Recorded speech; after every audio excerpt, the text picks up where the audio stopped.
I'd like to introduce Michelle from Australia who has multiple sclerosis. Welcome. Hi, thanks.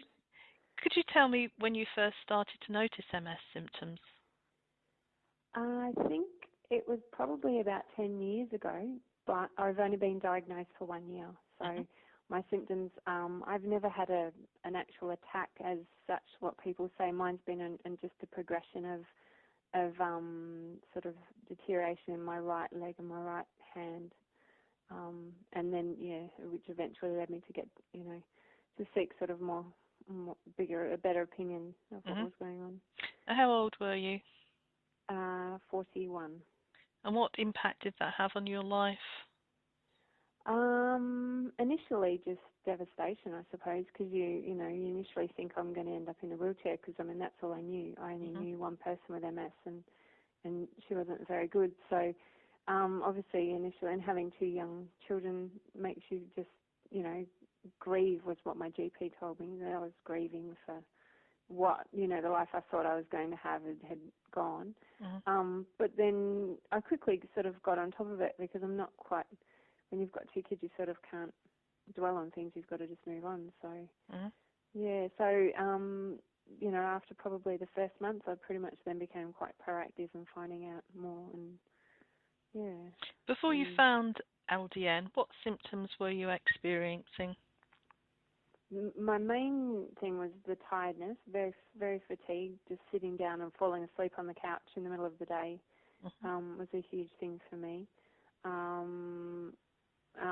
Slow, my right leg, I've got what they call foot drops, so depending on how tired I am, my foot can be quite, trip me up sometimes, and I noticed the progression of weakness in my right hand with my fine motor skills, with writing and stuff like that,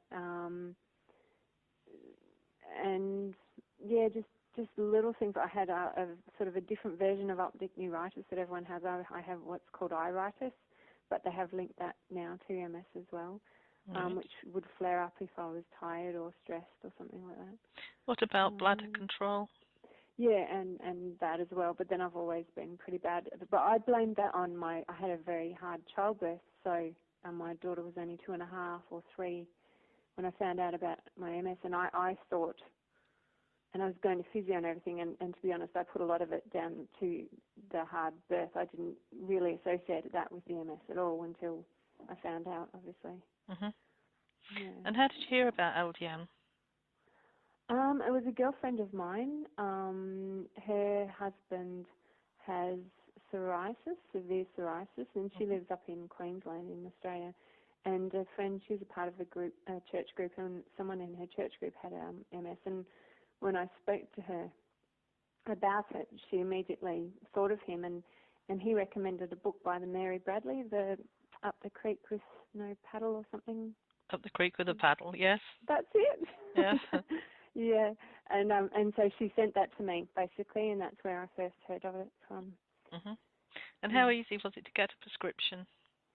Quite easy. My GP here, I did a lot of research first. Obviously, I went onto the LDN research website, which is fantastic, and printed off all the information that you guys recommended, you take to your doctor and your GP, and read up on your forum and everything. So I was well armed when I went to my GP, and pretty much just lay it all out for him, and he was just like, I don't see why not. He's very open-minded. He's very... I recommend him to anyone. He's very good at recommending alternative therapies and natural therapies, and rather than just prescriptions. So he's very open to the idea. And he's actually, since then, I got when the DVDs or the CDs were sent out earlier last year, I put his name down, and he got sent one and thanked me for that. And he's since, I think he's put a couple of his other patients on LDN, not MS patients, but someone who had irritable bowel syndrome, I think, and chronic fatigue. So I know that he has got other patients on it now as well. Oh, that's good. Very interesting. Yeah. So what would you say your improvements have been since being on LDN? I think my fatigue, like I was saying before, in conjunction with my diet that I'm doing, the George Jelinek diet, I think my tiredness is better. I'm better at controlling it as well. So, I mean, the whole year's just been one big learning curve. So it's everything, the diet, the LDN, the learning to stop a lot more, do take a bit more time out for myself. I think I'm using it as a whole package, I think, rather than just, going for just the LDN or just the diet or just, I did go under medication for 4 months and I stopped that. I was on Rebis and I was getting depression and all that sort of thing, and that's when I just thought I just need something different. This is no good. I can't live like this, and I was feeling sick. I was taking 24 hours a day Nurofen, and that's when I sort of hunted around and my friend sent me the book on LDN, and I looked into the diets and just into alternative ways of, looking after myself rather than just sticking a needle in my arm. And how about your bladder? Yes, at night time I'm back to being normal, back to being pre-baby. So that's really good. But also, again, I do Pilates and a lot of pelvic floor exercises, which I also think helps a lot as well. Yes. Yeah. A lot of people, I mean, the first improvements they notice is usually fatigue and the bladder. It's taking exactly. LDN. And I mean, I've only been on LDN since it was probably July last year, so not a long time. So I know I have heard that it can take a while to feel, more effects as well. So I'm certainly hoping that kicks in along with my diet later on. And how would you rate your quality of life now compared with how it was before?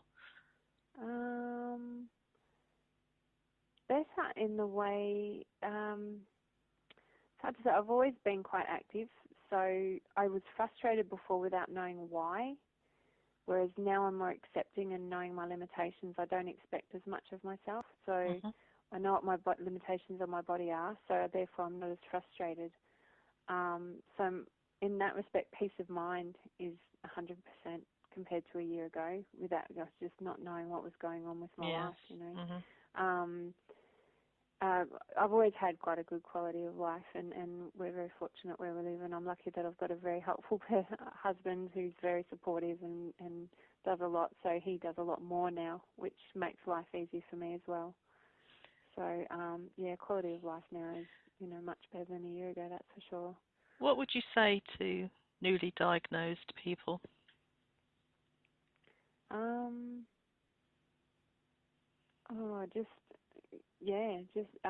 The MS Society in Australia was very good at supporting me in the first 3 months, just having a nurse to talk to. They sent out counsellors, accept help from everyone. But I really believe taking a proactive approach to it, not just sitting back and accepting and just, doing what everyone or the neurologists say you should do. I really believe that feeling like you've got some control over your life, it helps no end. You feel like you're doing something positive for yourself in diet, exercise, whatever medication, all that. It's the whole package. I think certainly helps me. I feel like I've got some control whereas a year ago when I found out, I just thought I thought it was the end of the world sort of thing, whereas now I realise obviously that's not true. But you've got to give yourself time to grieve as well, because it's a big change to deal with. Yeah. So be gentle to yourself, I suppose.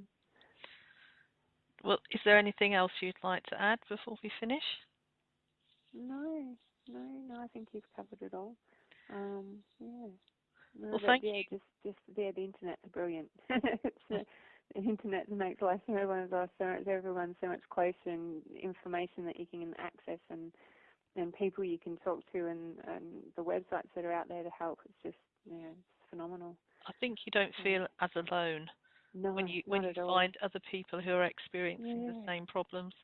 That's it. And you get onto these forums, and I mean, I can, I think I'll just sit on there for 5 minutes, and 2 hours later I'm still reading, and they're just like, where's the time going? You can get really, and it's inspirational to listen to, to hear other people's stories and read about other people, and how they're coping and dealing with things, and it gives you good ideas, and exactly, you don't feel so alone, which is good. Well, thank you very much for sharing your experience with us, Michelle. You're welcome. Thank you.